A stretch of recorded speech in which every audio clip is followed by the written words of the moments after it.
The president invoked the Defense Production Act back in March. Given the massive control it allows him to exert over private business and the economy, the president wisely used the act only when businesses didn't voluntarily devote assembly lines to producing PPEs, ventilators, other much-needed supplies. So when Andrew Cuomo projected, remember they'd need as many as, what was it, 30,000 or 40,000 vents? We told you that figure was absurd, but the White House kicked into high gear anyway. There was a mass mobilization of resources, including setting up field hospitals in New York and using Navy ships that ended up, of course, being hardly utilized. But it was all done to ensure that the tri-state area's hospital system didn't ultimately collapse. And guess what? It didn't. And when we weren't 3 months out from a presidential election, Andrew Cuomo regularly acknowledged the billions in help.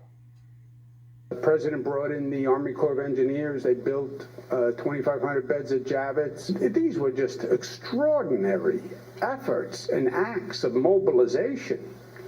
And the federal government stepped up and was a great partner. And I'm the first one to say it. We needed help, and they were there. Yesterday, he was trashing the Trump administration. Nice going, Andy. Third, this whopper. Speaking of New York, that New York is somehow the gold standard for the rest of America. They've been flatlined for the last 4 weeks. That's an example of what can be done. Governor Cuomo in particular did it really the right way from March on. And not a, do this if you want kind of language, but firm language, life-saving mandates by our leaders. He clearly was listening to his health advisors. Well, unlike the liberal media, numbers don't lie. Now, we hear a lot about Florida, Arizona, and Texas not following in Cuomo's footsteps. But look at this chart.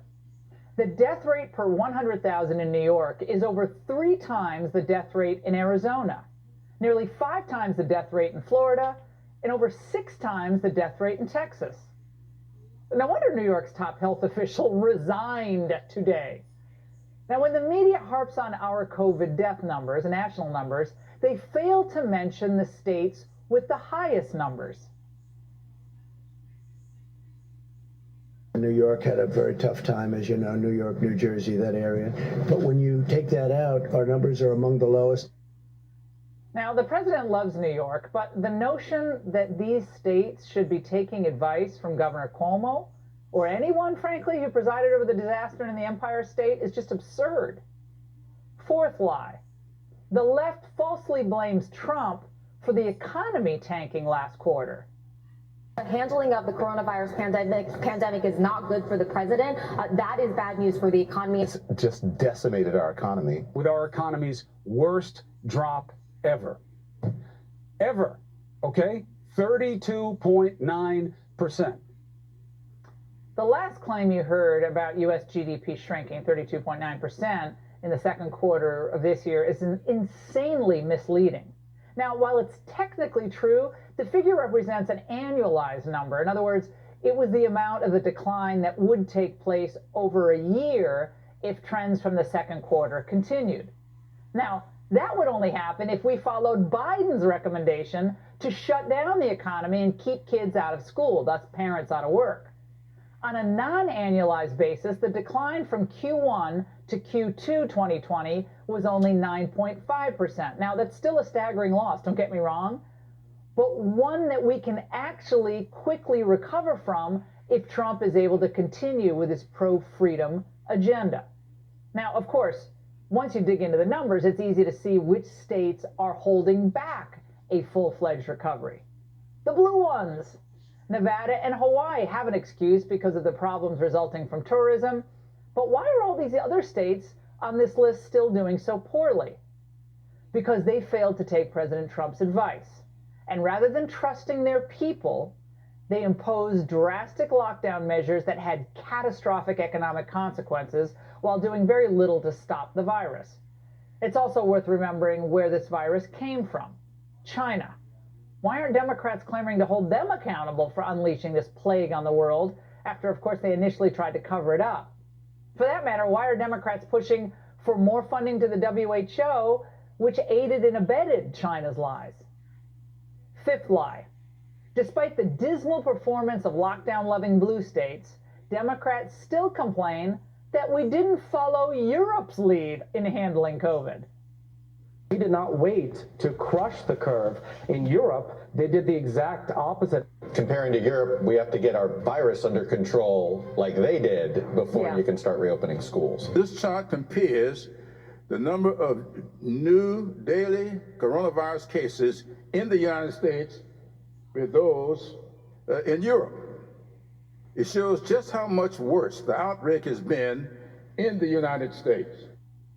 And looking at the numbers, you have to remember that the U.S. is an enormous country with about 330 million people. But when you add the populations of Germany, Britain, France, Italy, Spain, and Belgium, they together have almost 336 million people. That's roughly equal to our population.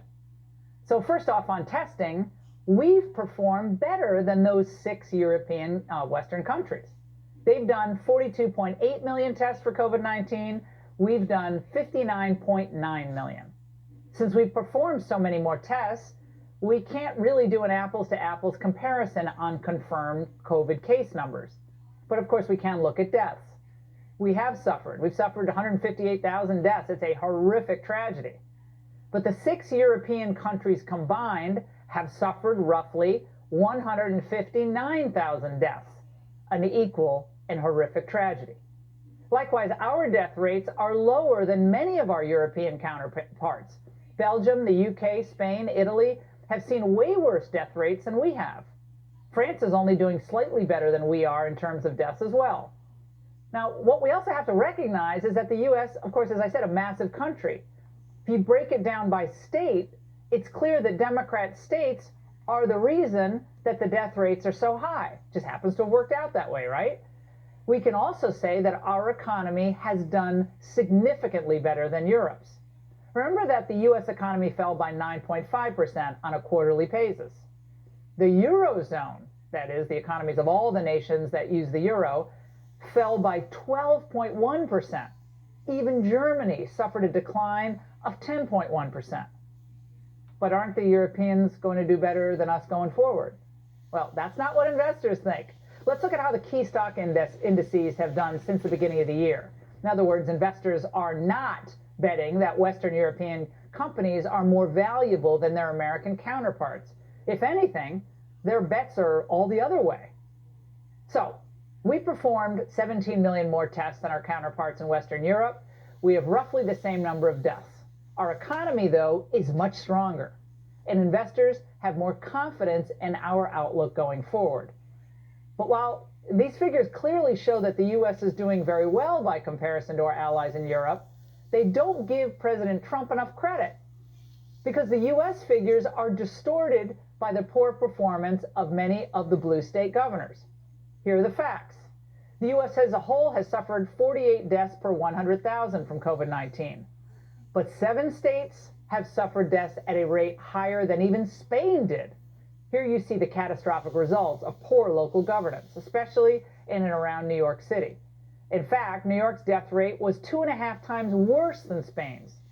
In the meantime, we should all be grateful that during this unprecedented crisis, President Trump has insulated most of the country from the disastrous top-down policies and lockdowns and looting, frankly, that Democrats seem to want to look the other way on.